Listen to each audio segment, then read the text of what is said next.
told Sean and Lori when I saw them come up the steps this morning at the house that they are going to be the best dressed people here today. And, you know, you all are, it's nice to have someone wearing a suit and tie, isn't it? I tell you, it's like, it's pretty cool. So, yeah, there you go. Best was not the first word out of your mouth. She said, you're the most best dressed people.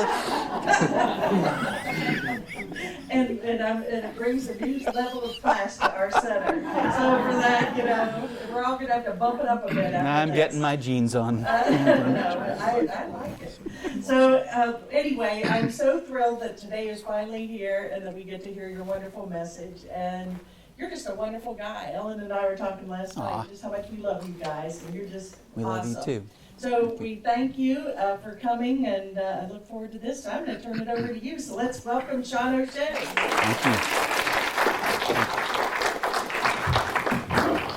I can't wait to hear what I have to say. Now I'm kind of a nice guy, most days. The truth is I really wasn't for most of my life. I was really, really self-centered. I was very angry. I was always ready for a fight. So guess what I got? All the time.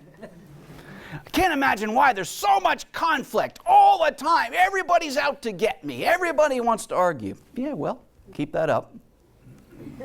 Part of it was I was born this guy, a little runt of a guy with bright white skin and flaming red hair. Born to parents 40 years older. I had siblings, but they were 10 and 15 years older. And we lived where there were no kids. So going into kindergarten, I was a miniature adult. And I couldn't figure out why the other kids were eating crayons and paste. I tried some, I didn't like it. Didn't work for me. Really, fairly regularly through elementary school and through middle school, I was beaten up. I was beaten up verbally, probably especially, which can hurt way more than the punches.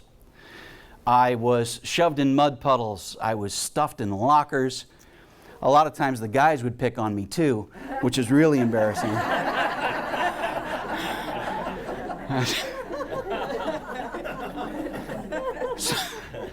And what happened after a while, I went from taking it to refusing to take it and standing up for myself. And that's a good step. But standing up with great anger.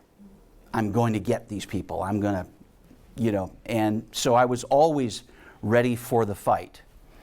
And I think it was about 7th grade that this big bully who shoved me regularly shoved me once more, and I turned around and clocked him. I mean, square. And I even was like, oh, oh, oh. And he was down, bleeding, and the teacher said, what happened to you? Sean O'Shea punched me. And he got sent to the office for lying.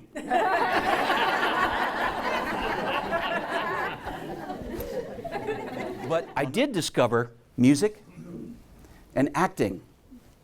And this became my refuge. This became the place where I could not be that kid that was having the crap beaten out of him every day. And it was after a play that I was in that got rave reviews, even the local paper did write-ups on it and everything, that one of the guys, I think he was a junior and I was a freshman, grabbed me. Here I go again. What?